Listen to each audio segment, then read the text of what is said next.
I know this is just Jon Stewart. I know he's only one guy. I know he only works one day a week these days, which is about as much anti-Trump stuff as they can come up with anymore. But Jon Stewart's a pretty interesting case, man. He's one of the rare liberals that can trick people into laughing. But he's also, one of the rare mainstream propaganda liberals who accidentally tells the truth every once in a while. They had a guy yelling, "Screw the billionaires," followed immediately by a very happy billionaire. It's all okay if it's our billionaire.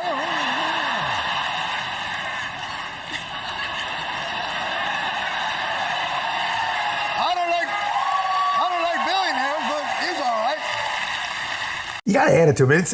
It's funny stuff, obviously, but the real reason I want to talk about this is not because it's funny.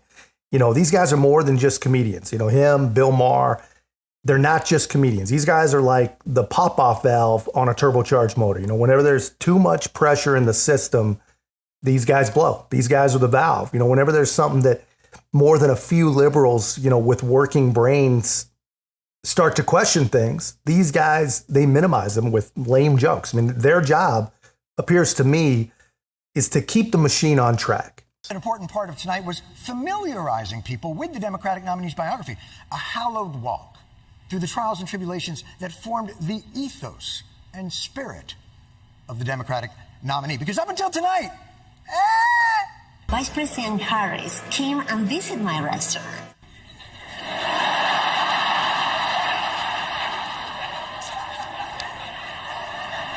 Come on, the big movers and shakers of the Democratic Party must know her well. She worked at McDonald's, and she greeted every person with that 1,000-watt smile and said, "How can I help you?"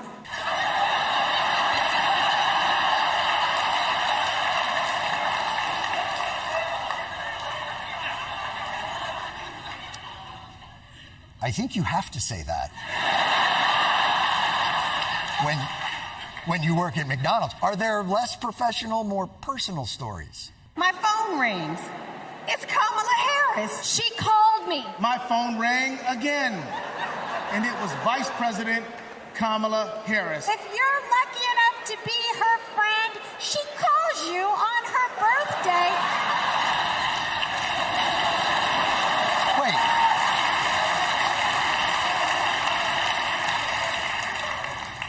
She calls you on her birthday? By the way, this is like night 3 information. We're 3 days into the convention and we're like, so she has a phone. I don't think Jon is actually capable of just coming out and saying it, but I believe what he's trying to say is there's nothing remarkable about Kamala Harris. In fact, she's so unremarkable, apparently, that 3 days into the Democrat convention, they couldn't find anyone to go on stage and share anything more than just the lamest of lame platitudes about her. That's who Kamala Harris really is. And this is exactly why they couldn't allow her to go through any real primary. And honestly, it's exactly why they absolutely should have had some sort of primary. They wouldn't be wearing themselves out with all the fakery and propaganda with less than 50 days to go. But this is as remarkable as she gets. And this is why I believe the plan all along was just to drag Joey over the finish line, Weekend at Bernie's style, and make her president sometime next February. That was the plan. And honestly, it could have worked. If they had done a halfway reasonable job at governing, if they had just kept a few Trump policies, man, they could have sailed right into the record books, but they couldn't do it. They couldn't do it because they're liberals, man. They know better, which they continue to prove. The Democrats, on short notice, exploited their newfound momentum and enthusiasm with a display of the breadth and width of this diverse, often contradictory party of Roosevelt.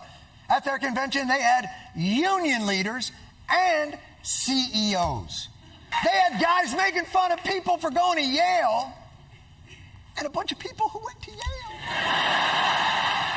The Democrats had people who prosecuted sexual predators and...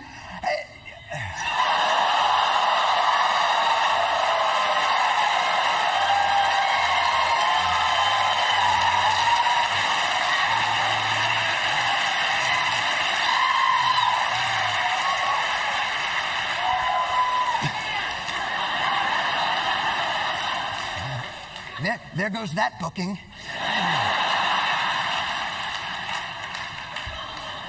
They had black Americans, Hispanic Americans, Asian Americans, gay Americans, Jewish Americans, Palestinian Americans. Oh.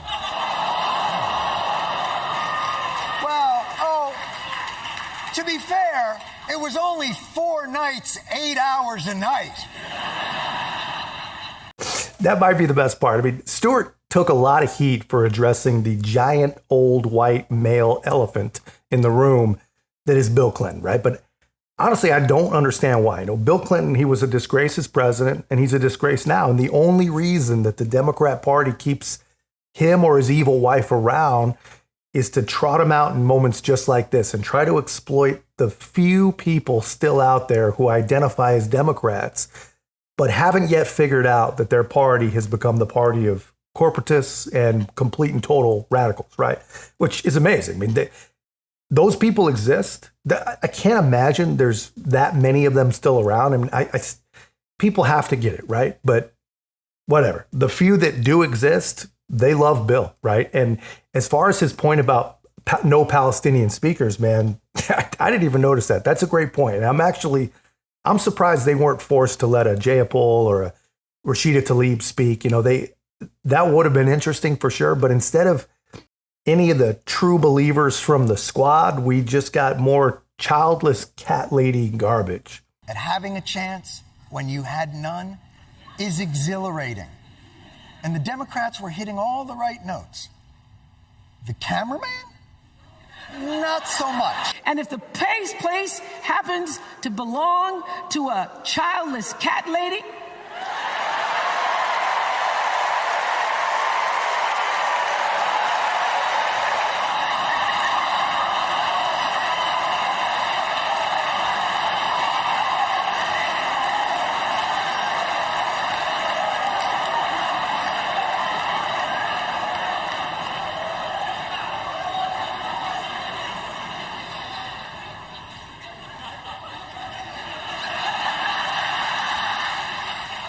the camera just stayed on her. She literally turned around like, are these saying that is this? Hold on.